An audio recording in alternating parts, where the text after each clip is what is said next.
Hello, my name is Shahid Salim and I am founder Himalayan Pastoral Trust, an organization committed to the pastoral rights and safeguard it and keep it going.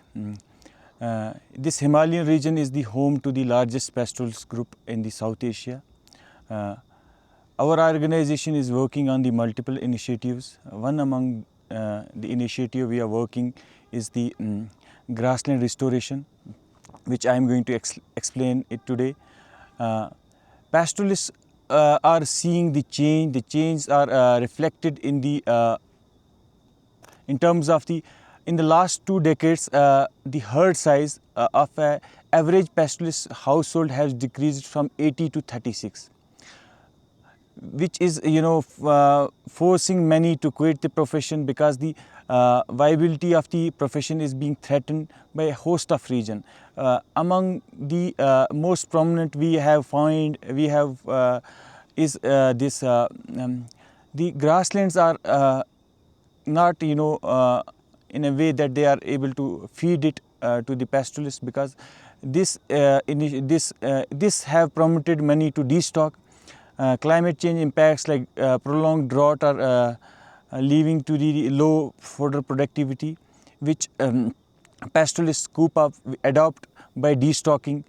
So destocking as a strategy has evolved, and they have been cutting their number from 80 to 36 now, and it is decreasing every year, every season. So what we are working on is the grassland restoration. Since the pastoralist is the movement, they move to in the search of water and the fodder throughout the year. But in the winter, for the winters in the Kashmir, pastoralists usually do the stall feeding, because there is snowfall on the mountains. So it is usually feeded through the it's stocked inside the shed, and it's feeded through the stall feeding. That is actually determining the size of herd size for each pastoralist, because you need to have enough stuff, enough grass, enough fodder to feed it for the winter months. That is compelling many to destock, because the grasslands are same as it was before 20 years for the alpine grassland, but the winter they are not able to find enough fodder, so they are destocking, and that is making them too vulnerable to leave the profession, because they are not earning enough to keep it going. So we are working on this to ensure we are working on the every stage for every season, so that they have enough resources, enough grass to feed itself. For alpine, we are doing is a part of my research that has been published is we have established the stocking limits for each alpine grassland for major. So we are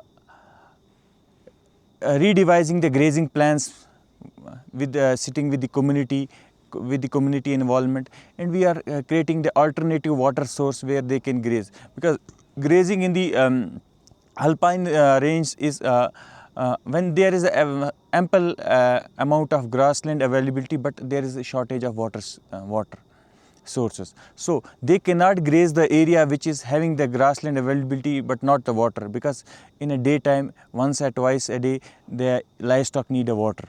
So what we are doing is creating the alternate water sources by constructing rain harvesting ponds, alpine ponds. So they are able to find the new grazing grounds there. So it eventually address that issue for the alpine. But when it comes to winter, still they are not able to restock their herd. So we are working on this. This is the land which you can see is the it usually serve the grazing ground for some months like October and November. But what we are doing is you can see it. This area is occupied by two species which are very much invasive in their character and have occupied the large area. What we are doing, we are just using the staged model, phased activity for this. We are cutting these two species locally known as Pimar and Kenthi. I don't know the botanical name for this, but we are cutting it as phased if we are able to drive it out for 6 years, it eventually then a lot of grass species or fodder species are able to grow, and that's how the pastoralists are able to harvest it in the October months and stockpile it for the winter months. So they are able to, they will having the enough fodder resource to keep their livestock numbers high. So the species which we are taking out, I will like to show it. Please, you come with me. And these are the species. Like if you see, the whole this landscape is covered by the only 2 species. These are 2 species. This one species which we are, it's not the fodder, but what we are doing, we are doing 2 type of work with this. First is cutting it, and then second we are digging it out. When we cut this, this we have to do for minimum 6 years. If we are able to do it for 6 years, so after 6 years, and a lot of good and nutrient rich fodder species are able to regenerate, which are locally available.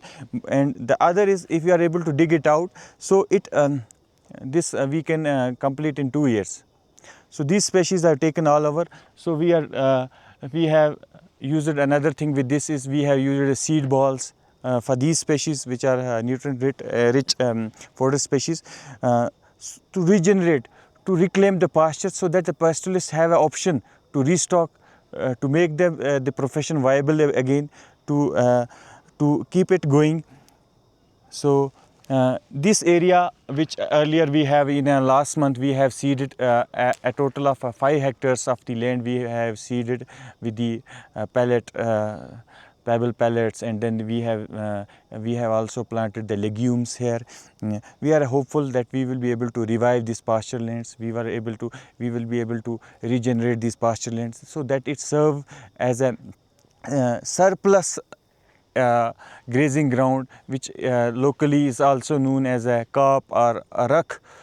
So when the pastoralists will have the this space where they can harvest a grassland, where they can store it for winter months, so that they be able to restock this. So this actually the whole model for alpine, and then this to the intervening and low lying pastures.